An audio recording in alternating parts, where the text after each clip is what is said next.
குருவின் தினம் ஒரு சுவடுகளில் இந்த மானை பற்றி பல புராணங்கள்லையும் கதைகள்லையும் ஏன் நிறைய குருமார்களுடைய வாகனமாக கூட வச்சு நம்ம பார்த்துருக்குறோங்க.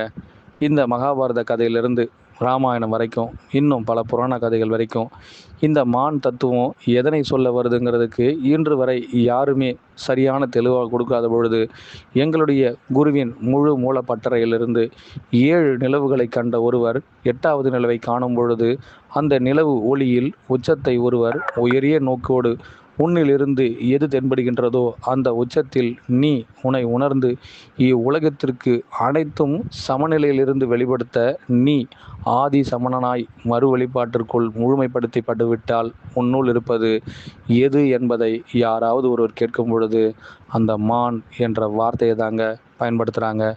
இந்த மான் எந்த மான் அந்த மான் என்ற வார்த்தைக்குள்ள யாராவது ஒருவர் தனக்குள் எதிலும் அடங்காது, எதிலும் பிடிபடாது, எதற்குள்ளும் மேய்க்கப்படாது, எங்கிருந்தும் அதனை தென்படுவதை எப்படியெல்லாம் அது வெளிப்படுத்தி காட்டுகின்றதோ அப்பொழுதே அவர்களுக்குள் நான் என்ற மான் மீண்டும் மீண்டும் மனம் பொருந்தி முழு ஆகமம் செய்யப்படுதுங்க. உச்சத்தில் ஒரு கோபுரம் கட்டி உயரிய நாதம் ஒன்றை எழுப்பி மச்சமாய் உன்னை விரும்ப ஆசைப்படுகின்றேன், மான் பொருளே நீ என்றெல்லாம் என்னுள் குடிகொள்வாயோன்னு ஒரு வாசகம் சொல்ல ஆசைப்படுறேங்க.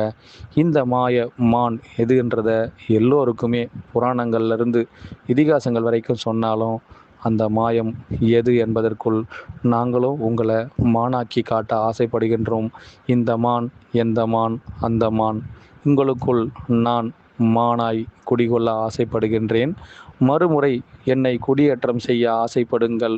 உங்களுள் நான் என்றும் அதியமான். அனைவருக்கும் குருவே சரணம், குருவடி சரணம், திருவடி போற்றி.